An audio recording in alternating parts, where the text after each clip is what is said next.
يا حبيبي يا আমি شافي নিজের হাতে রান্না করে আমার আব্বু আম্মুর জন্য ইফতারের ডালা পাঠিয়েছি আজকে, আলহামদুলিল্লাহ। আসসালামু আলাইকুম এভরিবডি, তোমরা সবাই কেমন আছো? দিস ইজ সাদিয়া, তোমাদের সবাইকে ওয়েলকাম করছি আমার আজকের এই নতুন ব্লগে। আমার আব্বু আম্মুর বাসা থেকে আমার শ্বশুরবাড়িতে যে ইফতারের ডালা এসেছিল সেটা তো তোমরা অবশ্যই দেখেছো, তোমাদের সঙ্গে শেয়ার করেছিলাম। আজকে আমি আমার নিজের হাতে রান্না করে আব্বু আম্মুর বাসায় ইফতার পাঠাবো। আহসান ঠিক করেছে সুন্দর করে ডালা বানিয়ে পাঠাবে, তো এভরিথিং তোমাদের সাথে ইনশাল্লাহ শেয়ার করার চেষ্টা করছি। এখানে তোমরা দেখতে পাচ্ছ আমি যে দই বসিয়েছিলাম, সেই দই থেকে আমি কিছুটা দই আলাদা করে রাখছি। আহসান লাচ্ছি খেতে চেয়েছে ঠান্ডা ঠান্ডা, সেটা বানাবো। আর বাকি 1.5 লিটারের মতো দই আমি নিয়ে নিয়েছি, আমি দই বড়া বানাবো। আমার আব্বু অনেক পছন্দ করে আমার হাতের দই বড়া, আর এখন আমার শ্বশুরবাড়িতে এসে দেখি আমার শাশুড়ি মা তারপর আহসানও অনেক পছন্দ করে। সো আমি আগের দিন রাতেই দই বড়ার দইটা প্রিপেয়ার করে রেখেছিলাম। তারপর দিন সকালবেলা আমি ঘুম থেকে উঠেই রান্না বান্নার প্রিপারেশন শুরু করে দেই। আজকের মেনু হচ্ছে চাইনিজ প্লেটার, মানে ফ্রাইড রাইস করব, চিকেন ফ্রাই করব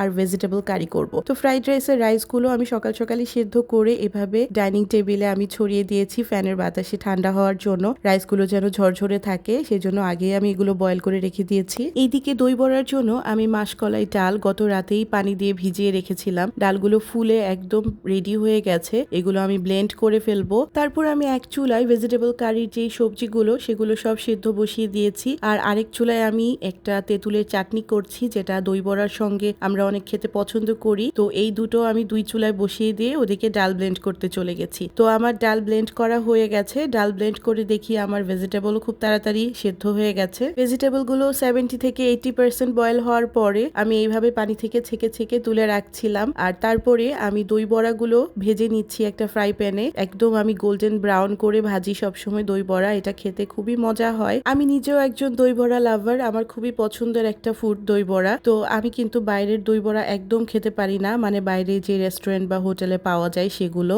আমার নিজের বানানো বা বাসায় বানানো দই বড়াটাই বেশি ভালো লাগে। এই দই বড়া বানানোটা আমি মেইনলি শিখেছি আমার বড় আন্টি আর ছোট আন্টির কাছ থেকে। ছোটবেলা থেকেই দেখতাম তারা এরকম দই বড়া বানাতো, তারপর আস্তে আস্তে আমি নিজেও শিখে গেছি এবং বাসায় ট্রাই করে দেখলাম বেশ ভালোই হয় খেতে। তো যাই হোক, তোমরাও কারা দই বড়া লাভার আছো আমাকে কমেন্টে জানিও কিন্তু। তো দই বড়া ভাজা হয়ে গেছে বড়াগুলো, এখন আমি সেম ফ্রাই প্যানে আগে থেকে ম্যারিনেট করা চিকেন গুলো বসিয়ে দিয়েছি, মানে চিকেন ফ্রাই করছি। চিকেনটা আমি একটু লো হিটে অনেকক্ষণ সময় নিয়ে ফ্রাই করি যেন ভেতরে চিকেনটা একদম সেদ্ধ হয়ে যায়, সেজন্য আমি এক চুলায় চিকেন ফ্রাই বসিয়ে দিয়ে আরেক চুলাতে আমি ভেজিটেবল কারিটা করে ফেলবো এখন। এদিকে চিকেনটাও একটু পরপর উল্টে পাল্টে দিচ্ছিলাম। আর তোমরা প্লিজ আমার এই তেল পড়া চুলাটা ইগনোর করো, আসলে রান্না করতে গেলে তেলের ছিটাফোটা পড়ে চুলাটা এরকম একটু একটু নোংরা হয়েই যায়, তো কি আর করা। তো এইদিকে ভেজিটেবল কারিটা খুব তাড়াতাড়ি আমার হয়ে গিয়েছে। ভেজিটেবল কারিটা কুক করে আমি ফ্রাইড রাইস বসিয়ে দিই চুলায়। এক চুলায় অলরেডি চিকেন ফ্রাই আছে, সেগুলো উল্টে পাল্টে দিচ্ছি পাশাপাশি, আর এদিকে ফ্রাইড রাইসও করে ফেলছি। আমার ভিডিওটা ভালো লাগলে একটা লাভ লাইক দিয়ে সুন্দর একটা কমেন্ট করে দিও।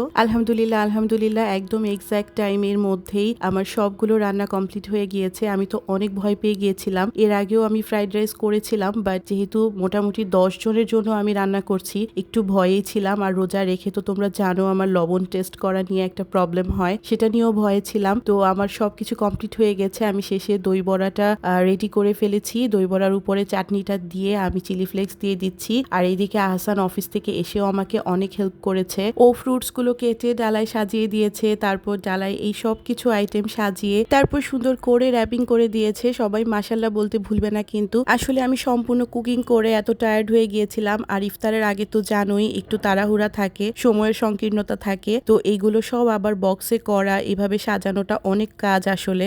তারপর এই তো সবকিছু পাঠিয়ে দিয়েছি। আর আমার ইফতার প্লেটারে এই যে ঠান্ডা ঠান্ডা লাচ্ছি বানিয়েছিলাম, ফ্রুটস ছিল, আর আমার দই চিরা তো থাকবেই। তারপর এগুলো খেয়ে নামাজ পড়ে এসে আমরা চাইনিজ প্লেটারটা টেস্ট করি। আলহামদুলিল্লাহ সবাই অনেক পছন্দ করেছে এবং লবণ নিয়ে কোনো সমস্যা হয়নি, যেটা আমার একটা প্রবলেম ছিল, একটা ভয় ছিল আসলে। তো আলহামদুলিল্লাহ আলহামদুলিল্লাহ আল্লাহর রহমতে সবকিছু সাকসেসফুলি একদম টাইম মতো হয়ে গিয়েছে, খুব সুন্দরভাবে হয়েছে।